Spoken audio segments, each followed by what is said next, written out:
Olá a todos, bem-vindos ao Arte Matemática, eu sou o Nicolas e nesse mais novo episódio da nossa série de trabalho eu vou falar um pouquinho para vocês sobre a noção de potência, ok? Uma noção que provavelmente vocês já ouviram falar no geral, né? Então, por exemplo, vocês falam a potência de um carro ou a potência de um computador, por exemplo. Então vocês acabam utilizando esse vocabulário. Hoje nesse vídeo eu vou definir ele matematicamente e fisicamente, o que ele significa, ok? E fazer um pequeno exercício simples no final para a gente começar a ter a noção do que é uma potência, ok?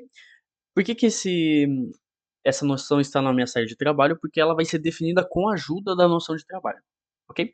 Então, o que seria a potência? Vocês têm que pensar em objetivos, tipo, a gente quer quantificar alguma coisa, né? Então, a física sempre é isso, a gente gosta de quantificar algumas coisas.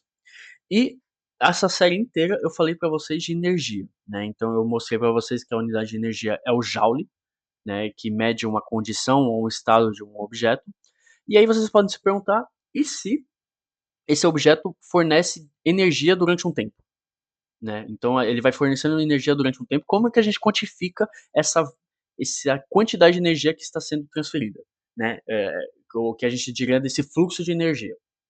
Ok? E vocês podem se perguntar isso para todas as coisas. Por exemplo, água. Se vocês derrubam água dentro de um copo, vocês querem saber quantos litros por uma unidade de tempo está caindo no copo. Vocês querem calcular, por exemplo, a vazão da garrafa d'água, né? Ou a vazão ou a quantidade de água que está caindo durante um tempo, né? E a mesma coisa para energia, né? Então a gente quer, por exemplo, um carro, ele fornece quanta energia durante um intervalo de tempo. E essa é a noção de potência. Ok? Então, como a maioria das noções em física a gente tem a forma, vamos dizer, não contínua da função, a forma discretizada, então se a gente faz somas de pequenos intervalos, e obviamente a gente tem a noção de continuidade ou de instantânea, né, que aí a gente utiliza as derivadas das integrais. É a mesma coisa para potência, ok? Então, se eu calcular a potência média de uma transferência de energia, eu disse para vocês que seria uma energia durante uma unidade de tempo, então seria energia por tempo, né.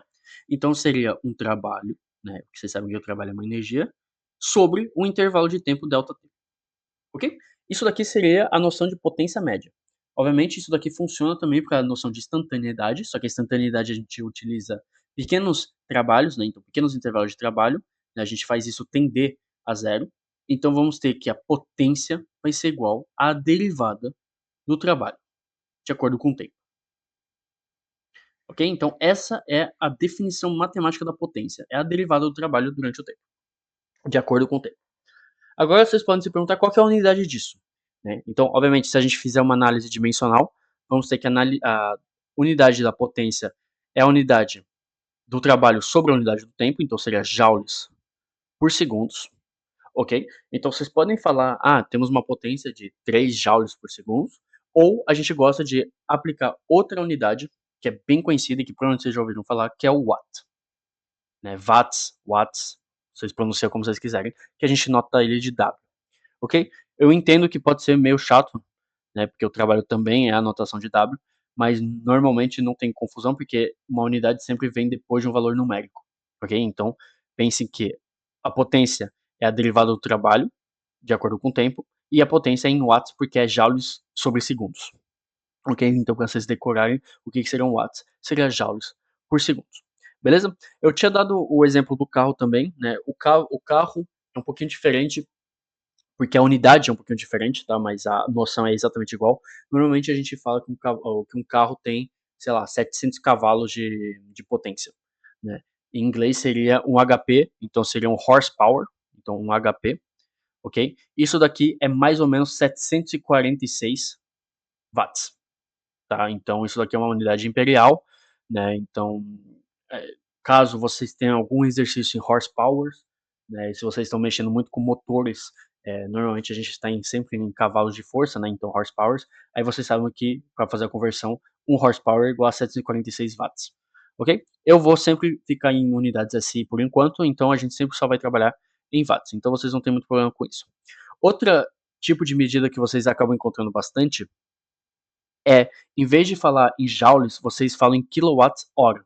Então, por exemplo, quando vocês vão comprar uma máquina de lavar, se vocês lerem realmente as entrelinhas da máquina de lavar, normalmente eles falam: "Ah, a máquina de lavar tem um consumo de, não sei quantos quilowatts por hora por ano", por exemplo. Eu não entendo bem por que que eles fazem quilowatts por hora, talvez porque as pessoas entendem mais fisicamente, mas vocês sabem que se vocês fazem watts vezes um tempo, vocês vão acabar em joules, né. Então 1 kWh, né, se vocês fizerem a conversão, os cálculos e tudo mais, isso daqui vai ficar 3,6 megajoules, tá? Então também uma unidade bem importante de vocês lembrarem, e essa daqui um pouquinho mais importante do que o cavalo de força, é lembrar que 1 kWh é 3,6 megajoules, tá? Obviamente, para vocês encontrarem esse resultado não é muito complicado, né? Vocês fazem 1 kWh, então seria 10 potência 3 watts vezes 3.600 segundos, né? Para vocês pegarem em unidades SI, e aí vocês convertem os joules que vocês vão achar em megajoules, né? Porque megajoules é 10 potência 6, então vai cair um 10 potência 6 aqui. Beleza? Então essa é a noção de unidade. Agora a gente pode se perguntar, ok, então a gente sabe a fórmula generalizada do trabalho, né? Então é a derivada do trabalho. Então isso daqui funciona obviamente para qualquer tipo de trabalho, se for uma força constante, uma força variável, né? Vê o último vídeo da força variável para vocês verem como que a gente calcula eu falei força, perdão, um trabalho variável, né? Mas a gente pode se perguntar, por acaso teria uma forma simplificada se a força for constante? Né, porque o que eu mostrei para vocês na noção de trabalho é que se a força fosse constante, o trabalho era simplesmente a força escalar o deslocamento. Então a gente pode se perguntar a mesma coisa para a potência. Se a gente está num caso simples, existe alguma fórmula simples, em vez de derivar, o que não é tão complicado, mas pode se tornar um problema? E a resposta é sim, ok? Então, o que seria o trabalho de uma força constante? A gente viu que isso era F escalar o deslocamento, né? Então, a força escalar o deslocamento. Se vocês escrever isso em projeção, isso vocês sabem então que vai ficar F vezes cosseno do ângulo, né, da projeção, então cosseno de φ aqui, sobre dt, ok? Só que vocês têm que pensar que aqui é um dw, né, então o nosso deslocamento vai ser um deslocamento infinitesimal, então vamos ter um vezes dx aqui, ok? Então, no caso, eu mostrei que a potência igual a F cosseno de φ vezes dx sobre dt. Então a derivada da posição de acordo com o tempo. Ora, vocês sabem que a derivada da posição de acordo com o tempo é uma velocidade. Então vamos ter que a potência igual a F vezes a velocidade v cosseno de φ. Ora, v vezes F vezes cosseno de φ seria uma norma de dois vetores vezes o cosseno do ângulo entre os dois. Então temos que a potência, se a força for constante, é F escalar a velocidade. Ok? O que é muito interessante. Então a gente sabe que o trabalho é F escalar o deslocamento, a potência, como ela vem derivar a posição, é F escalar a velocidade. Ok? Isso que a gente chama de potência instantânea, né? É a mesma coisa que era aqui, potência instantânea. Só que isso daqui é uma força constante. Então F igual a uma constante. Muito importante, tá? Se for uma força variável, aí vocês derivam, que aí vocês não tem problema. E, né, porque aí a gente pode ter uns erros aqui meio brutais e a gente não gosta de erros brutais. Então vamos lá fazer o nosso exemplo, né, de cálculo de potência. Então temos um bloco, né, ele está numa superfície não aderente, né, então não temos nenhum atrito seco. Eles têm uma força puxando para o lado oposto do movimento x F1 de 2 newtons, ok? Temos uma força F2 de 4 newtons com um ângulo de 60 graus de acordo com o eixo x. E, essa caixa barra bloco, pouco importa, está em uma velocidade constante de 3 metros por segundo em direção em x. Ok? E eu quero calcular a potência exercida por cada força. Então, a potência exercida por F1, a potência feita por F2 e depois a potência total, né? Então, vamos somar tudo isso daí, ok? Então, exercício simples para vocês verem como que funciona. Então, vamos calcular P1 primeiro, então a potência de acordo com a força 1.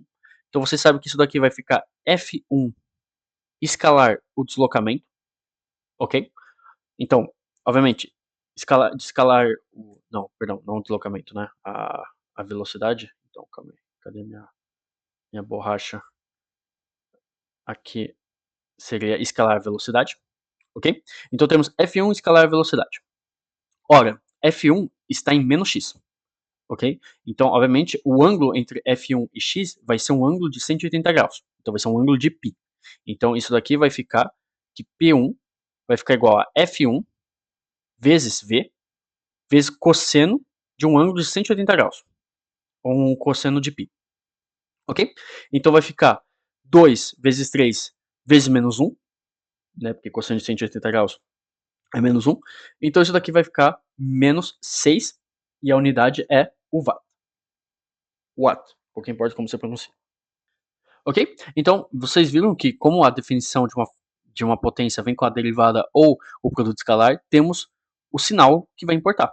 Então aqui, uma potência negativa, totalmente normal, de acordo com o nosso referencial. Então P1 é menos 6 watts. Ok? A gente vai fazer a mesma coisa para P2. Então P2, a definição vai ficar F2 escalar a velocidade. Ok? Então isso daqui implica que P2 igual a F2 vezes V vezes o cosseno. Então o nosso cosseno aqui seria cosseno de θ. Então cosseno de 60 graus. Né? Então cosseno de π sobre 3. 60 graus aqui. Então isso daqui vai ser igual a 4 vezes 3 vezes o cosseno de 60 graus. Então o cosseno de 60 graus seria... o cosseno de π sobre 3 seria 1 sobre 2. Né? Então isso daqui vai ficar igual a 6 watts. Ok? Então vocês verem que P2 é o oposto diretamente de P1. Né? Então vocês vão ver uma coisa interessante, que a potência total, então P tot, vai ser igual a P1 mais P2, isso daqui igual a 0 watts. Ok? Então a potência total ela é nula nesse bloco aqui. Isso daqui fisicamente representa o quê? Isso representa que não temos uma variação de energia cinética, né? Porque se eu mostrei que P é igual a zero, então então W é uma constante, né? Se W é uma constante é porque não temos variação de energia cinética, ok? Então a velocidade sempre vai se manter 3 metros por segundo. Beleza? Então esse foi o vídeo sobre a potência, espero que vocês tenham gostado. Noção não tão muito complicada, mas bem importante, tá? Então lembre-se que a potência basicamente é um fluxo de energia, então é uma energia por uma unidade de tempo. Ok? Então muito obrigado por ter assistido.